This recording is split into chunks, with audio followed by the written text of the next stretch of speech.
Morning. Morning. Morning. Dr. Say good morning and hear me. Man, You're on. good. Good morning. So, welcome everyone who's online, and welcome to you. Do a few more formal welcomes here in a second. Let's open up with prayer. Dear God, thank you for bringing us here together today to study your word, and specifically a quite interesting topic that you put upon me and the group here, and that is around Judaism. What is the seed to Christianity? So thank you for bringing us all here together and help us best understand your word, have the discussion be fruitful and honoring to you. In Jesus' name we pray. Amen. Good morning. So the good news, like I said this to Tarna this morning and Don, is a really good night's sleep, and I'm not crabby this morning. So it sets up for what hopefully should be a really interesting talk. It's a rare combination, by the way. But again, those online, people here, my name is David Eskoff, and I'm a Jew. Isn't this the time we're supposed to clap? And that you're here for me. Are you here for me? I am. Yes. The second part of that sentence is I'm a Jew who is a follower of Christ. And then he goes, I'm a follower of Christ. And really, on the surface, it sounds like a contradiction, right? A Jew that's a follower of Christ. Well, I'm here to sort of clear that contradiction and sort of really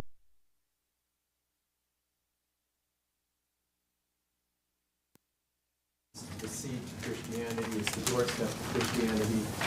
And I'm not only hoping to clear up that contradiction, if there is any sort of contradiction, it help you also to gain a greater appreciation for the history of our following. Right?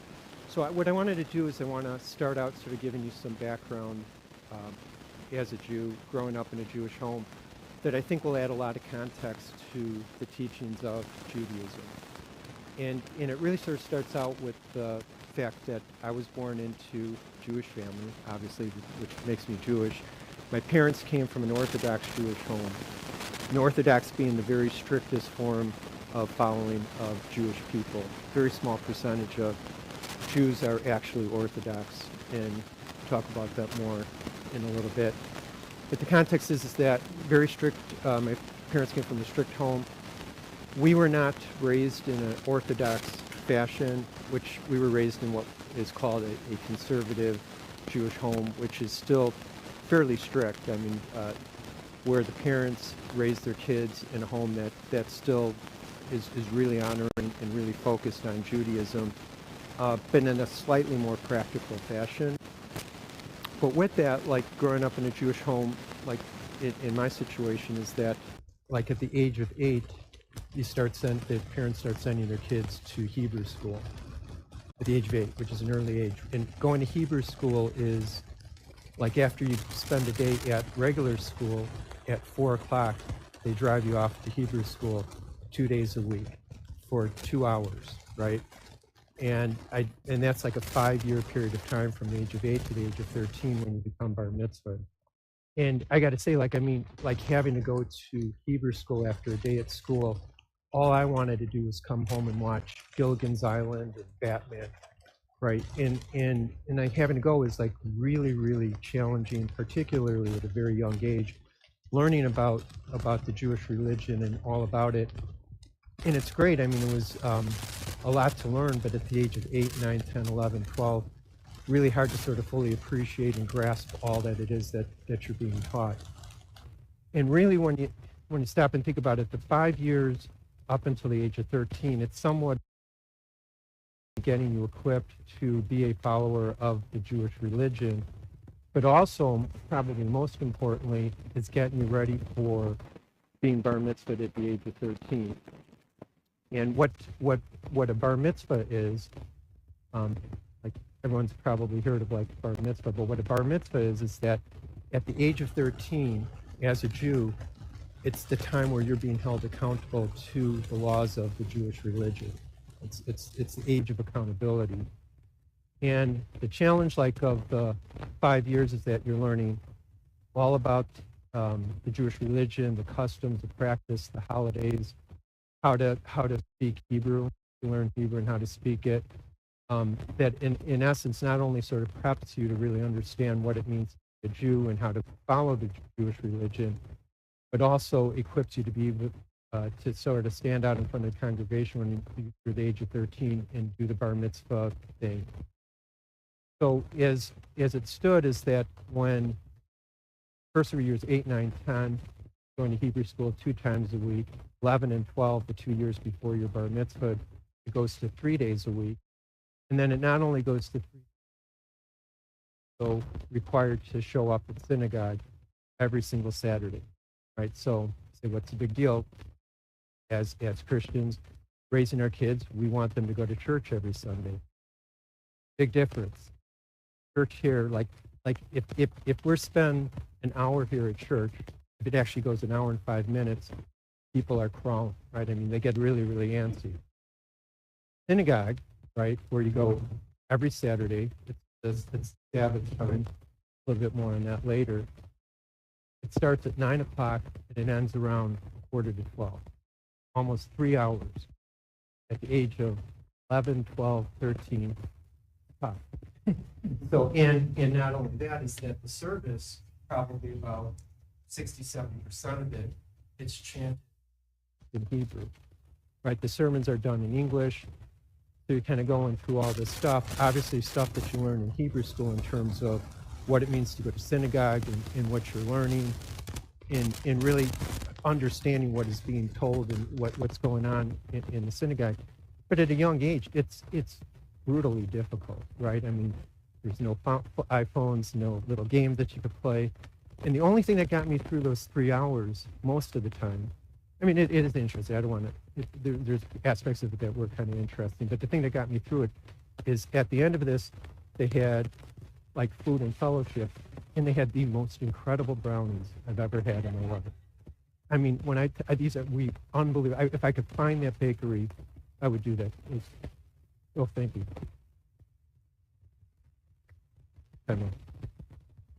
Yeah, good. Oh, yeah, much better. No, it's not better. You can't hear me? Do I have to repeat myself? Start from the beginning? Okay.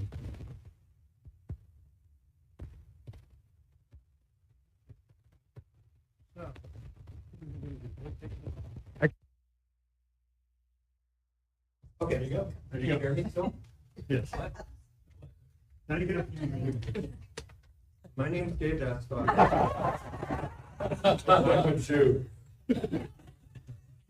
But the services were extraordinarily long.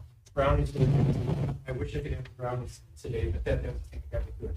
Having said all of that, there's a little bit of kicking and screaming over those 5 years, but finally now you get to the year that you're turning 13, and to get ready for being bar mitzvah, actually I'm going to back up a second. So being bar mitzvah is that you're actually reading from the Torah. And the Torah is the first 5 books of the Old Testament, and it's the center by which the Jews believe that their religion is based on. Right? And what being bar mitzvah, again, is you're being accountable to the laws of the Jews, the laws that were handed down from God to Moses, 10 Commandments, and then 603 laws, 613 laws in total.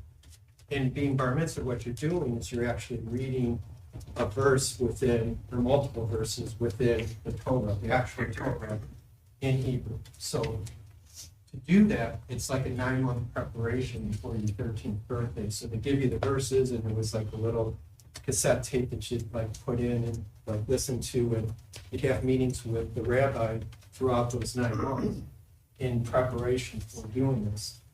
And you say, okay, well, to learn how to read Hebrew, like when you learn how to read Hebrew, the Hebrew that you're learning have like, the letters have like the vowels within, and that's what you learn. But in the Torah, the actual Torah, they take out the vowels, so it's just the actual letter without the vowels. So think about like everything that you learned how to read, even right now, if you have to read something and pulling out the vowels, it takes 9 months worth of practice to be able to do that. And then you're not only reading it, you're chanting. So there's an actual sort of chant that goes through. So you're sort of singing the verses, so to speak. So there's that whole 9 months that led up to that time. and then the day of the bar mitzvah, right? So the bar mitzvah, it's quite special. So the way that the service goes is we get 2.5 hours.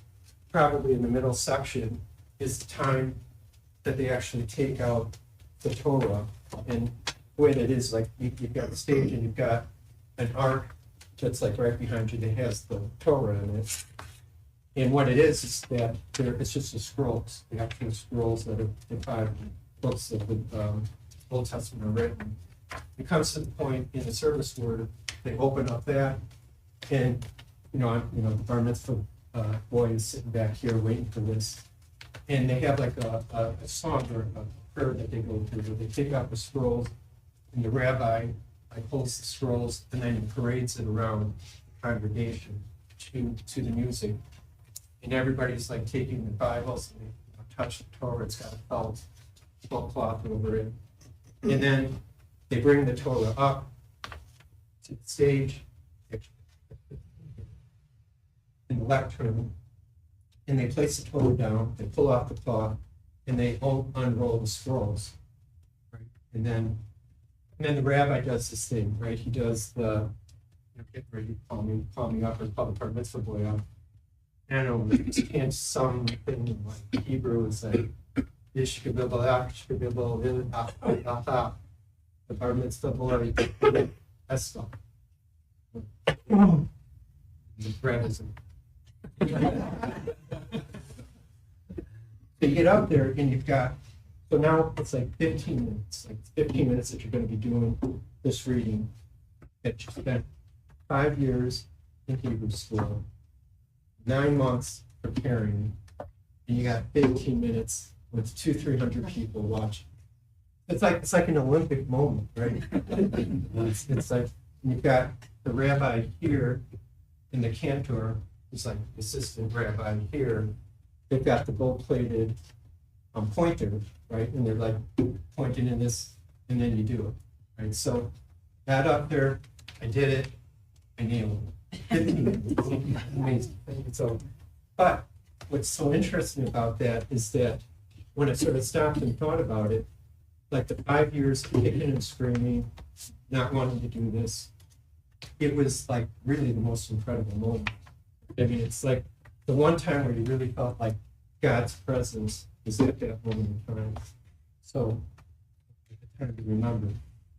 And then afterwards, like there's this huge party, like almost like a wedding, almost like a wedding banquet kind of thing, and 150 people, friends and families. So it's really a really huge moment in a Jewish person's life.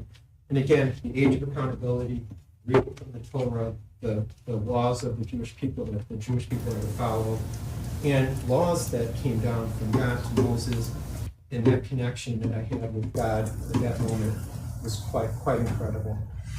Now, despite all of that, like what happens is that going from like the obligation of having to do Hebrew school and the synagogue and all the things that go with it, and all of the feeling like sort of this being put upon you, it's what any good parent would do, right? Any good parent like is going to raise their kids in what they believe to be the truth about love.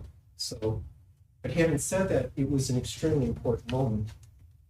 Ironically, though, or maybe not ironically, after the time of that 13th birthday and doing that, no more obligation to go to Hebrew school. So that was done. No more obligation to go to synagogue on Saturdays. That was pretty much done. My 13th birthday, really into high school and college. But always still sort of feeling a closeness to God, but sort of feeling an element of lack of fulfillment. Like there's still all these sort of questions that I couldn't answer for myself. And that's not ironic by any means, because again, Judaism, really not knowing and understanding is the time hindsight is like very clear right now about all of this. But some of that unfulfillment, but still having a connection with God, and that connection from God coming from the moment of actually doing the Torah reading was a real important thing in terms of in building upon my curiosity. So part of also growing up in a Jewish home is that, and it's written in the Torah, is that thou shalt not marry outside of the religion. And it's a very, very, very, very real thing. Right, I don't know, does anybody see, nobody wants this, right? Nobody, yeah. Nobody. No, do anyone see, no, nobody wants this, it's, you see it? Yeah, so it's good, right? I mean, you've got like the rabbi who's, you know, a handsome rabbi, by my standards. And what does he do? He falls in love with a non-Jewish girl, a shiksa, right? That's a Yiddish word for non-Jewish woman. And you know, although it's like it's a bit of a satire, it's, you know, it's meant to be humorous. You know, the family of the Jews of the rabbi. I mean, this is like the extreme.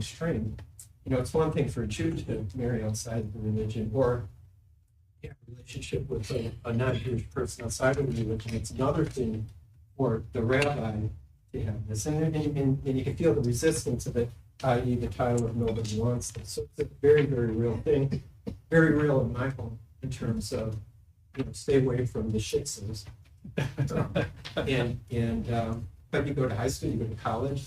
Like in high school, like I grew up in Skokie, where 60% of the people in that town were Jewish. In fact, it was thought to be probably the highest percent Jewish population in the city at the time that we were growing up.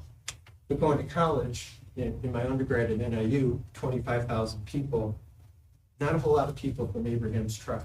and as a result, I mean, like in terms of like, you know, meeting people, meeting girls, meeting a blonde-haired, blue-eyed girl such as that one. I mean, you know, I mean, things happen, right? And what happened is that, you know, Karen and I fell in love, and we got married, and here we are 40 years later. She's not only my wife, she's my lover. I mean, it's quite. There's kids in the audience. She's turning red. I don't know if she's blushing or if she's mad. In any case, so no, but you have to sort of break through that. That's a very real thing that you're kind of breaking through. The family, the social, the peer pressure in terms of kind of breaking away from that. It's no small thing. And then sort of, as should be told, is when we made the decision to get married, the decision was made on the condition that we would raise our kids Christian. And then as we full multiplied, we had 4 kids. I took it upon myself to want to honor that commitment, really not knowing virtually nothing about Christianity, Christmas and Easter and the sky god, you know, on the cross thing. I didn't understand any of it. Really, I didn't understand the context of it. Went to Don's Bible study class for 2 years at the old church in the cafeteria. 2 years of really studying this to come to realize that Judaism and Christianity weren't mutually exclusive religions. Christianity is just the evolution of Judaism, and it's the continuation of the story, and it's the conclusion of the story of the Messiah actually showing up, right?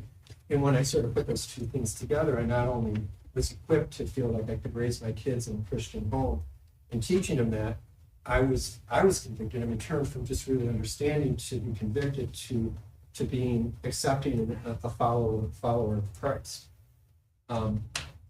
That's a big deal, right? So in that moment, that I was baptized at the church, at the old church, and did a 15-minute thing then, right, where I talked about my journey. And it was really 25 years almost to the date from the time I was bar mitzvah to the time I stood up in front of the church to confess my following of Christ, of which I got God the Father, felt the closeness at the age of 13, and God the Trinity closeness when I did this 15-minute talk in front of the church confessing my faith. And this is sort of proof here, right here. March 1989. So almost 25 years today. I was bar mitzvah in May 1974. And that was an incredible moment. And I say all of this too in that sort of the ultimate sort of punchline in all of this, and where I'm going to go in terms of teaching, is that,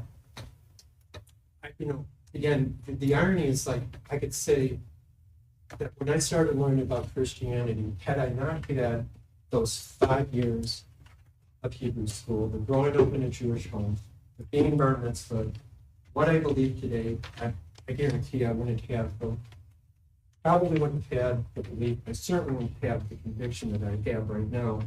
And in fact, it's, the true irony is that I never understood Judaism more, appreciated Judaism more, appreciate my Jewish background more than when I became a follower of Christ. And the reason why that's relevant, not only to me and relevant to you guys, is that since 1999 up until the present, 27 years, been doing a lot of teaching about this very thing that I'm sharing with you, and really believe that if I could sort of get this sort of point across and sort of help people understand, we're probably born and grew up in a Christian home and never really had this Jewish background, that having the fullness of the two only enhances your faith. It only builds upon whatever faith that you have. And that's really more of what I want to teach. And actually what I try and incorporate really in every one of the talks that I do from the time I started teaching back in the year 2000 to the present is sort of bringing that and trying to bring that linkage together. That's the story. You're almost out of time. And I got to teach. Right? You got any slides? No. Sorry if it's so. What I was going to say was, kind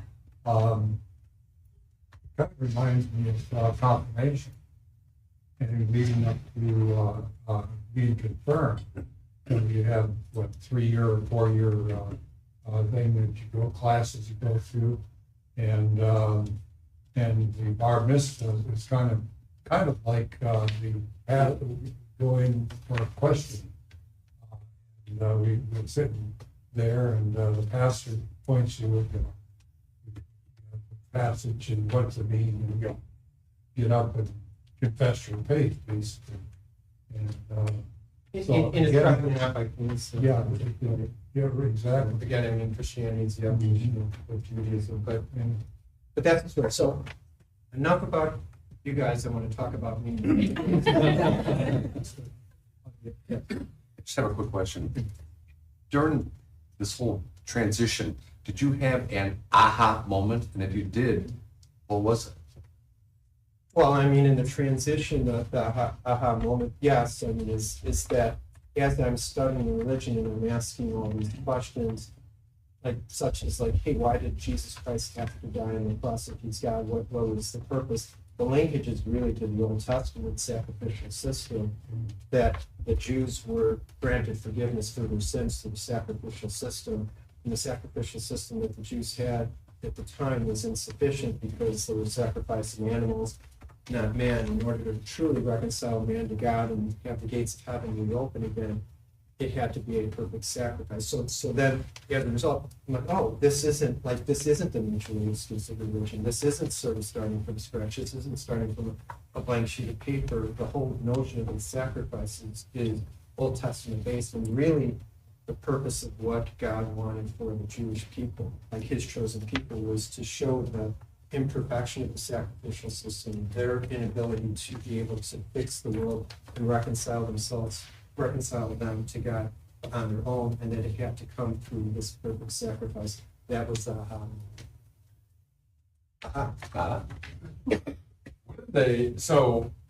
and you may have answered this before. I think you've talked about Judaism before, but yeah.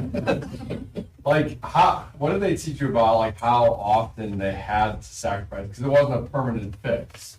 Yeah, well, it's the Day of Atonement. So when we talked about the 7 feasts of the Lord, 2 years ago, one of those feasts, these are the only required holidays given to the Jewish people by God. One of those is the Day of Atonement, and the Day of Atonement, which happens once a year, is when the high priest would go into the temple, into the Holy of Holies, with the blood from a dead goat, to spread that blood over the Ark of the Covenant. And with that action, it freed the Jews of their sins from the prior year.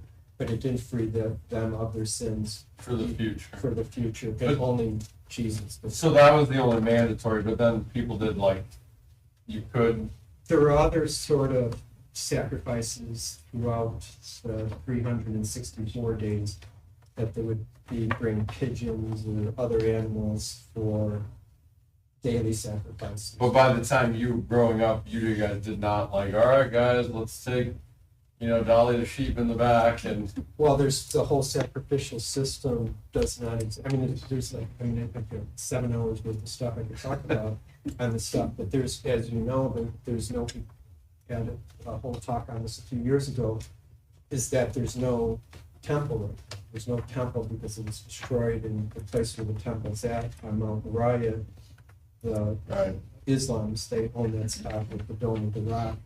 And without a sacrificial system, it sort of puts a hinge in terms of the Jewish people's ability to continue to follow their religion. so that's relying on the temple. It's relying on the temple, yeah. And we're gonna get into all of this stuff here in the next few minutes, but yeah, right. Sorry. No, that's it. Okay, I mean, let's teach. So this usually comes in the first 5 minutes and in the 30th minute right now, but the key themes, and we've already sort of hit on this, a lot of what I talked about is really sort of set a foundation if you have context with which to sort of understand these points, but the things are, how does one become a Jew? So Andrew, I want you to take good notes, so let you answer this. So how does one become a Jew? The religion of Jews, which is Judaism, and those two things actually are separate. And the link of Judaism to Christianity, and any time that we have to talk about Jews in review on the afterlife. And when we were talking like over the cult, of the 5 weeks of the cults, we started the world religion. And during that time, like what was it? Mormonism, Jehovah's Witness, Scientology, Hinduism, Buddhism. When you had a question, it wasn't a Mormon, it wasn't Jehovah's Witness, there was none of those people answering your questions, but today is your lucky day. Because if you have a question about Judaism, you have to ask a Jew. Look at that big guy. Look at that. This is as artistic as I'll ever be. And this guy who's got the same hairline as me. So really, so really quickly, I'll put the slides, how does one become a Jew? It starts with the Abrahamic covenant, which Abraham's unwavering faith to God and granted or made promises or covenant to Abraham that the land of Israel, promised land, would go to his descendants, and that all nations on earth will be blessed through Abraham. The 2 promises he made as a show of great appreciation that God had for Abraham's faith.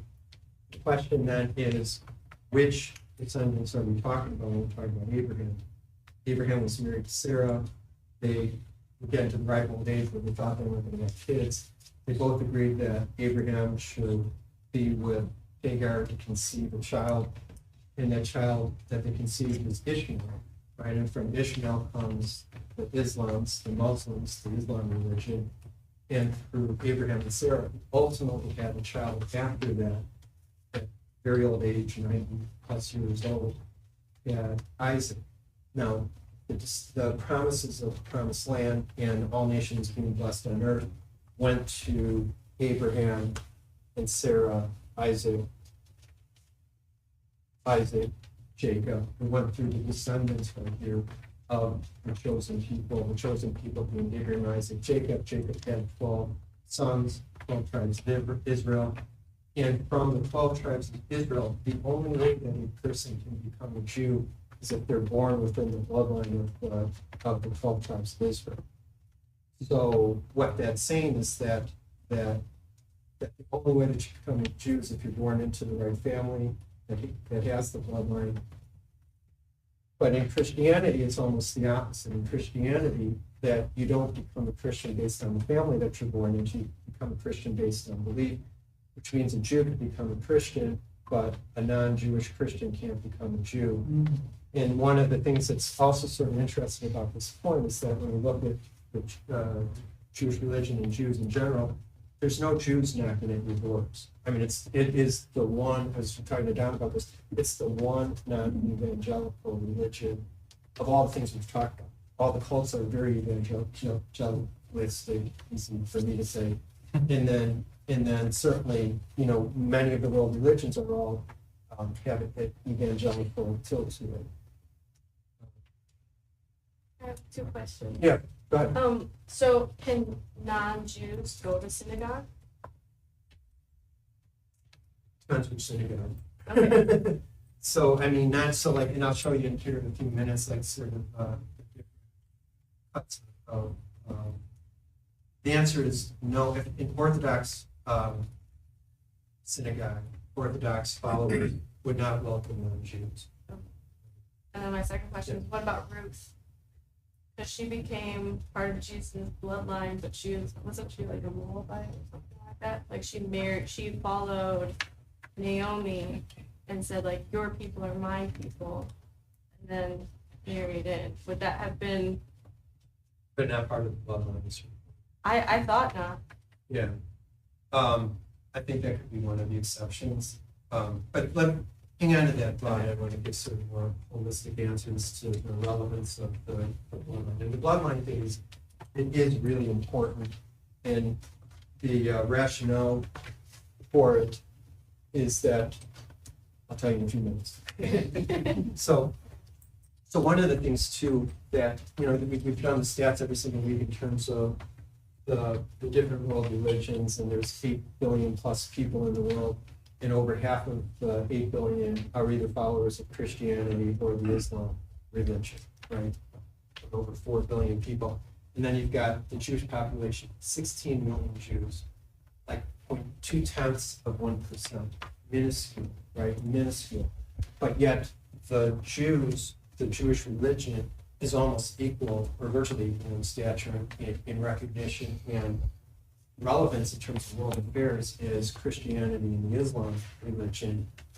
And it's like, how could that be? And I personally believe that it could be that way because of the conflict of who the promise, the interpretation of the promise of that was made to Abraham going to the Jewish side versus the Islam side, and all the tension with that, and particularly the tension around the promise of who has a right to the promised land, who has a right to the promised land, particularly Jerusalem, and within Jerusalem, Mount Moriah, who does that promise really belong to? And that conflict actually raises tensions globally to this very day, and probably to the end of time. Those conflicts will exist. And that sort of stature, I think, that the Jewish religion brings to us, not only to mention what I was saying, is that Judaism, that Christianity is the evolution of Judaism, too, that makes it very relevant and important. The other thing I'd like to note that I wanted to say is that again, I think I was sharing, like, I grew up in Skokie and was surrounded by Jewish people. And that was very intentional by my parents having us move to Skokie, 60% of the population, many synagogues. And Skokie, like I said, at the time was, I think, the highest percent city of Jewish population in the country. So obviously, I was very familiar with Jewish people and who they are and what they look like and how they acted and et cetera. But then I went to college, like I said, in Northern Illinois, 25,000 people, hardly any Jews, and people who overt this. I've never met a Jew, I've never seen a Jew.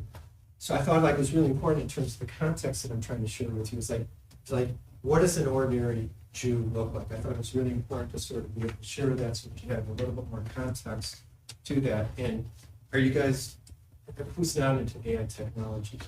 I know you are. You're into AI technology. So I'm like, hey, like, so I did the whole, get me a picture of an ordinary Jew, and it pops up, and I'm like, yeah, it's an ordinary Jew.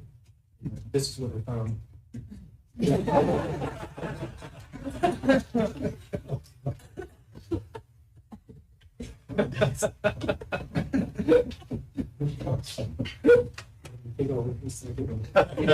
Actually, it's interesting in my outfit. It's not ordinary. I mean, there's nothing extraordinary about it. Nothing. we in my Algebra 2 class on Friday, like obviously I can't bring up faith and whatever, but so my co-teacher is half Jewish, but he's a Christian, so he is like he's got a big nose. He's got a big nose. He pokes fun at himself. The kids know he's Jewish. His dad's Jewish, his mom's Christian. And somehow some kid asked and said, so do you go to synagogue or whatever? And then he explained a little bit about that and how like being Jewish is the only like type of faith where you can be Jewish and not be Jewish faith because they're Jews and they're Jews. Yes. You know, That's a lot of Jews are Jews, but some Jews are not Jews. I actually understand that. I don't know if everyone.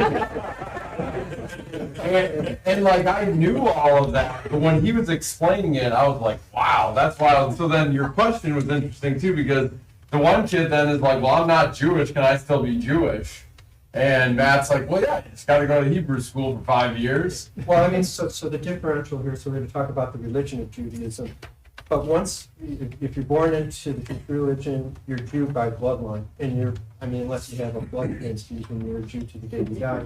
But that's, God's plan was for both Jew and Gentile, right? So it's neither here nor there. It's sort of distinction that God used to Jewish people for his plan for salvation.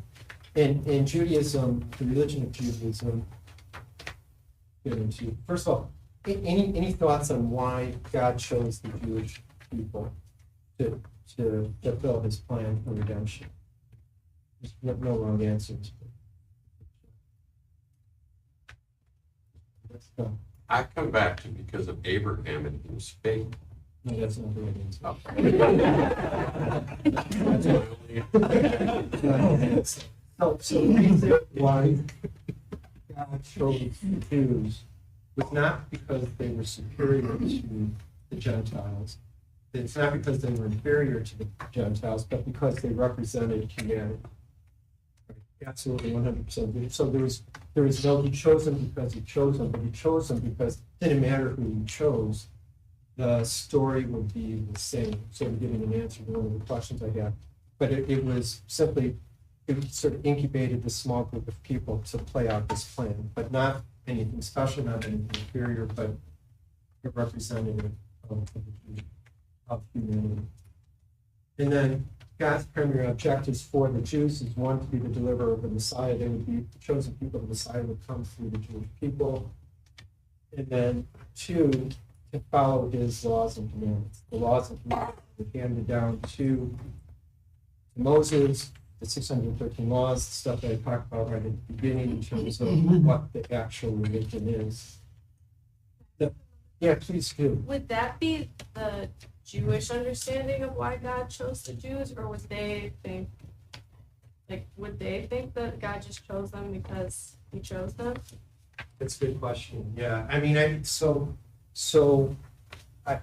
would say that Jewish people feel like this is somewhat isolated to them, right? This is their God and it's for them. Although the Jewish people firmly believe that there's only one God and only one God.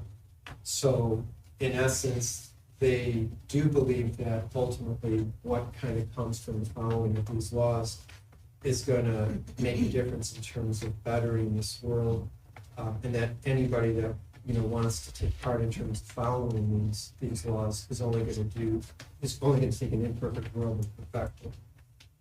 But they do feel somewhat possessive in terms of that this was really meant for them. Dave, can I- Yeah. So Deuteronomy 9 and then Romans talks about God sovereignly chose the Jews because he chose the Jews. That's the story. And he says you were the fewest of the people, stiff-necked and everything. But Tim's point is about the Abrahamic covenant, Abraham, Isaac, Jacob. And so that he was carrying out what he promised in Abraham. He just sovereignly chose somebody from Abraham's offspring that it was his choice. He doesn't have to explain it to anyone, right? Yeah, it's sovereignly, but I am sort of really sort of stuck on the point of it's a representation of humanity. And Yep. I'll bring this up here in a second here too. But the 613 commandments detailed in the Torah, the first 5 books of the Old Testament, there's 248 positive actions to take and 365 actions to avoid.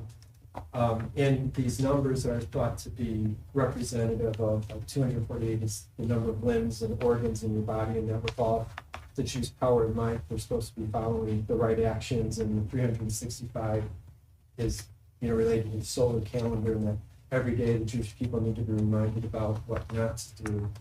And again, the purpose of the laws was to create connectivity with God, guide behavior, and foster holiness through their actions. And this is now like a little bit of Hebrew. So God's laws for the Jews is collectively, the 613 laws is called a mitzvot, right? The collectivity of the 613 laws that are written throughout the Old Testament and the Torah. And a mitzvah is a singular version of a mitzvot. Like if you complete one of the 613, you've collected a coin or a credit or whatever token, which is a mitzvah, and you try to collect as many mitzvahs as you can throughout your lifetime. So bar mitzvah, right, is actually, it was the first token that I earned. And it's through this earning of tokens that are really seen as not only what it really does, connectivity to God, but the Jews sincerely believe they have sort of an inverse belief that really follows Christ, is that they believe that through the following of these 613 laws, that they could turn an imperfect world into a perfect world. So, and then here's some examples of the different do's and don'ts or actions to take, believe in God, love God, and fair and respect Him. Study the Torah, study those first 5 books, and for obvious reasons, because really the 613 laws, you can almost think about it as the constitution of the Jewish people. And you can't know what you need to follow if you're not studying the Torah, following the Sabbath, which starts at sundown on Friday night and goes to sundown on Saturday night, where Jewish people are supposed to completely shut down and put all their time and focus into praying to God during that time, i.e. the 2.5 hours that spend in the synagogue on a Saturday morning, where an Orthodox Jew is potentially in the synagogue the whole day, but it's a complete shutdown, and that's the importance of the Sabbath, to be charitable, love your neighbor, honor and follow God's holidays, the 7 feasts of the Lord that we spoke about a few years ago. And then on the negative side, things to avoid: idolatry, blasphemy, murder, theft, gossip, the dietary things. The dietary thing is a really big thing in terms of keeping kosher. And when you're like, hey, what does it mean to be kosher? Well, there's a kosher mammal, right? The whole kosher mammal versus non-kosher mammal starts with the kosher mammal is a mammal that chews its cud and has split hoofs. Do you guys know what chew the cud is? Is there anybody? Oh, you do? Yeah, to chew your cud. Like how they have the multiple stomachs and they spit it up and chew it on. That's amazing. That's good, right? So want to do chew the cud for 1,000? It's a bad habit. I really You want to try? Yeah, I mean that's what it is. It's exactly what Angela just described. It's the chewing of plants, and they partially digested, regurgitated, and the regurgitation is the chewing of the cud. It's amazing the things that you learn at Mid-Pointe, right? You can tell your friends and family what chew the cud is, but it has to be both. And the mammals that chew the cud are cows, goats, sheep, giraffes. I'm like, thank goodness the giraffes got the cud, right? And what my life would be like if I couldn't eat giraffe. Like, we didn't do Taco Tuesday, we did Giraffe Tuesday. So thank goodness for that. And then the ones to avoid are those like pigs, the obvious one, camels. Yeah, like I always wanted the camel, right? Dave, you can't have the camel. I'm like, but Mom, camel chews its cud. Doesn't have split hoofs, so no camel. So I don't know where you can find a camel. I know Paulus doesn't have one, but that's one of the ones to avoid is that. And then there's fish have to have fins and scales, and birds that have to be non-predatory. So there's the whole dietary thing, and those are very real. And then intermarriage thing that I talked about already, that is one of the laws, you shall not marry outside of the religion. And the real purpose of that, again, is that if the Jews were responsible for delivering the Messiah through their bloodline, that bloodline had to be absolutely pure, and married outside of the religion would dilute the bloodline and confuse people in terms of who the Messiah is when the Messiah would come. So that's that. And then sort of the strictness of the following, bless you, is Orthodox, like what I was sharing before, strictly follows those 613 laws. But of the 16 million Jews, like only 10% of the population has that sort of strict observance. Conservative, 18%, that's the family that I was born into, does it in a little bit more practical way, very seriously. And then everything below that, almost 2/3 of the Jews, the people who have the bloodline, are truly into the religion with any sort of rigor.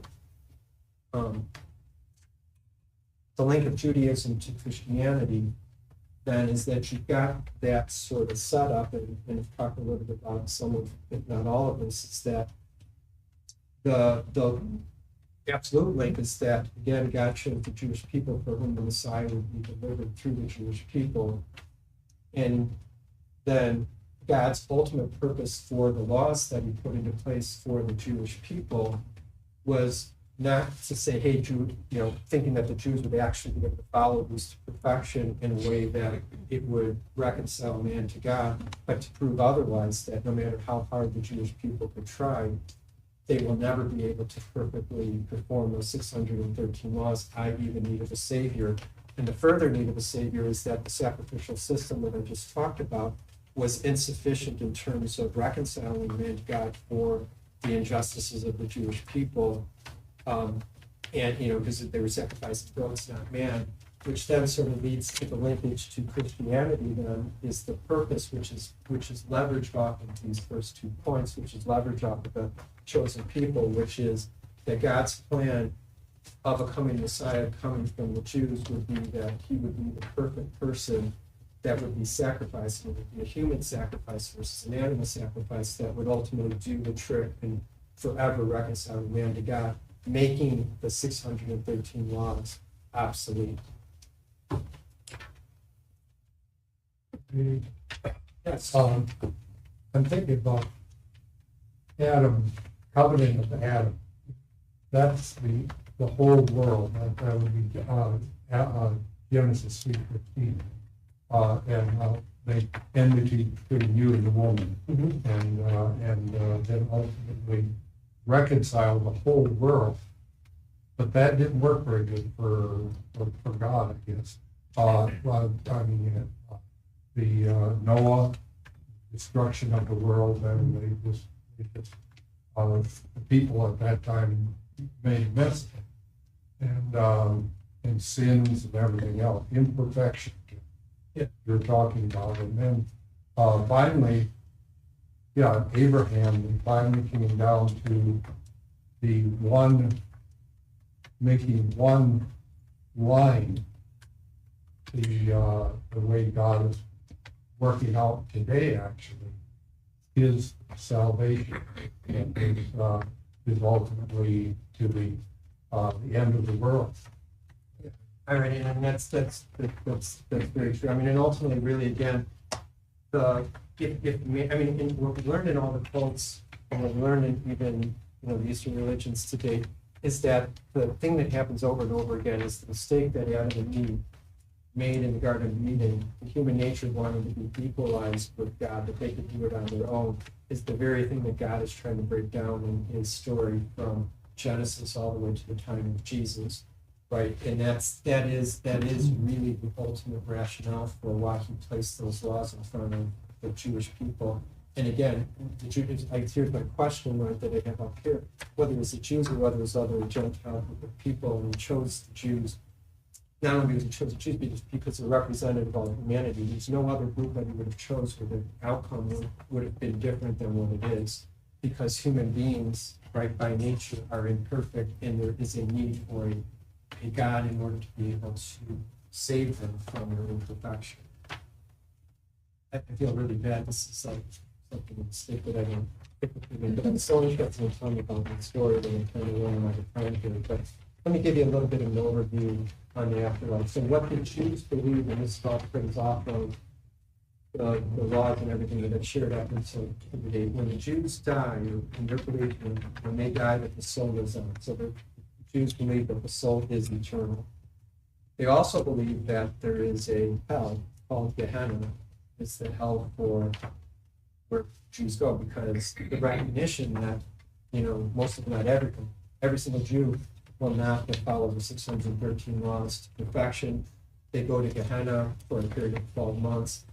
The Jewish families, they actually go to synagogue for 3 days a week for that 12-month period of time to pray for a peaceful or non-difficult time while they're sitting in Gehenna, repenting for their sins.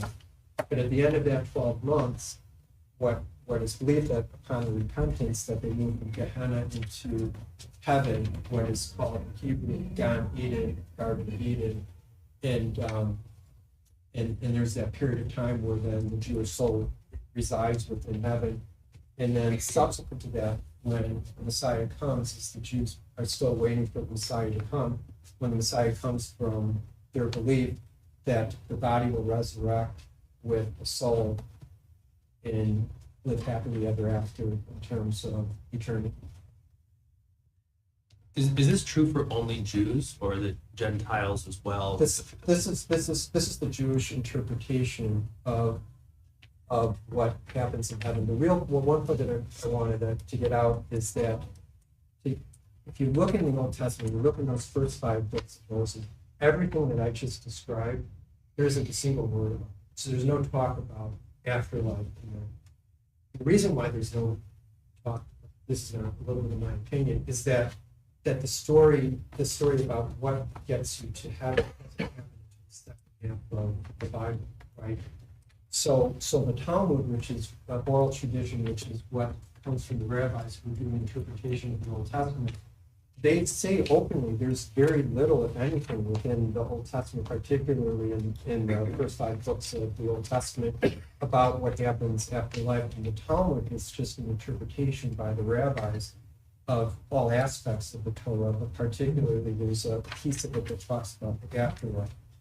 So in essence, it's more of an interpretation than it is like, hey, point me to the Old Testament where everything that I just shared is in there. Point you to the Talmud, and you'll see the interpretations. And quite frankly, a lot of the interpretations, there's rabbis that have different points of view relative to the interpretation I just shared, and relative to the interpretation of many of the things that are in the Torah. So not to press Caleb's question, but then does that apply to everybody, or is that just apply to Jews? And does that apply to 37% that are non-practicing? This is the rabbi's interpretation. I mean, they're speaking to it relative to the Jews. They're trying to help. Again, there's a little bit of incubation and isolation of the Jewish people from the Gentiles, as they would say. But this is all related to still them as the chosen people and waiting for the coming of the Messiah and their practice of the 613 laws and what this means to Jewish people. I did sort of address that question, or see that question as I was doing my study. They do believe that non-Jews will have the same sort of opportunities. But again, all of the stuff is pure interpretation by the rabbis. The real message that I want to sort of stick you with is that you can't, like everything that we talk about, when we talk about that there's an afterlife, we could point to something, we as in Christians could point to something that talks about this.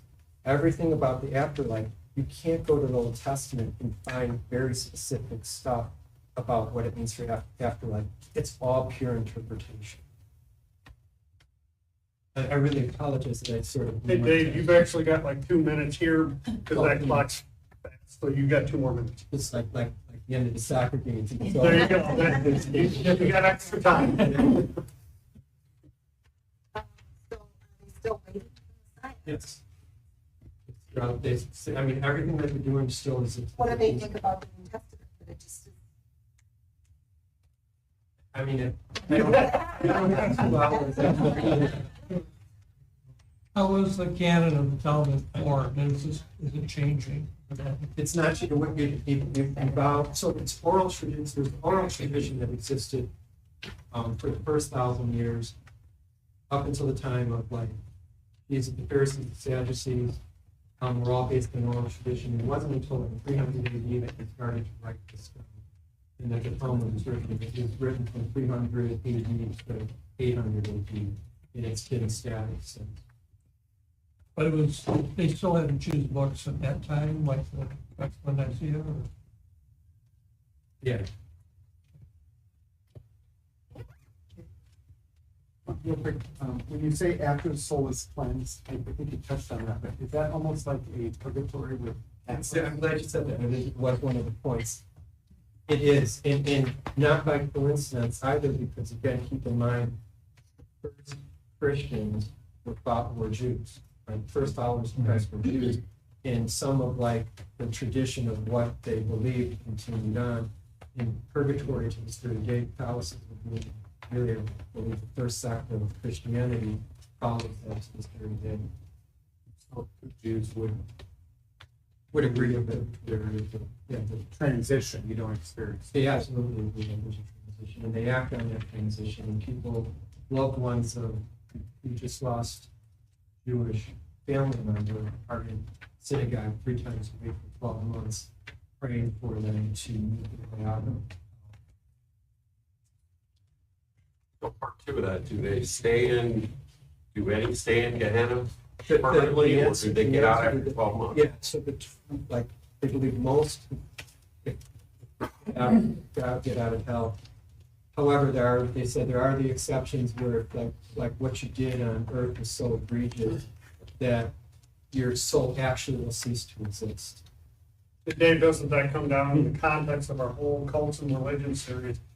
Works versus grace again.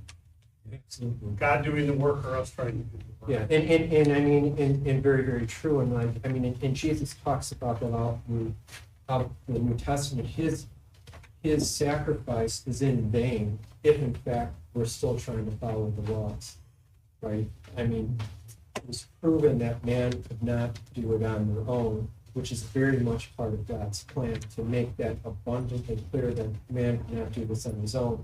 And as such, the only way that we have a chance is through God's grace. You're actually out of time now.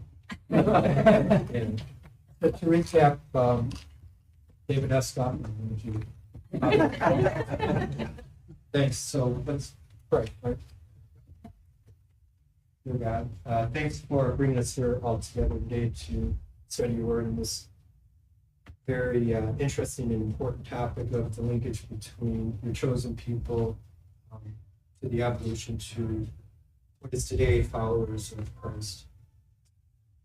May everyone in this room have a good and positive and constructive week ahead.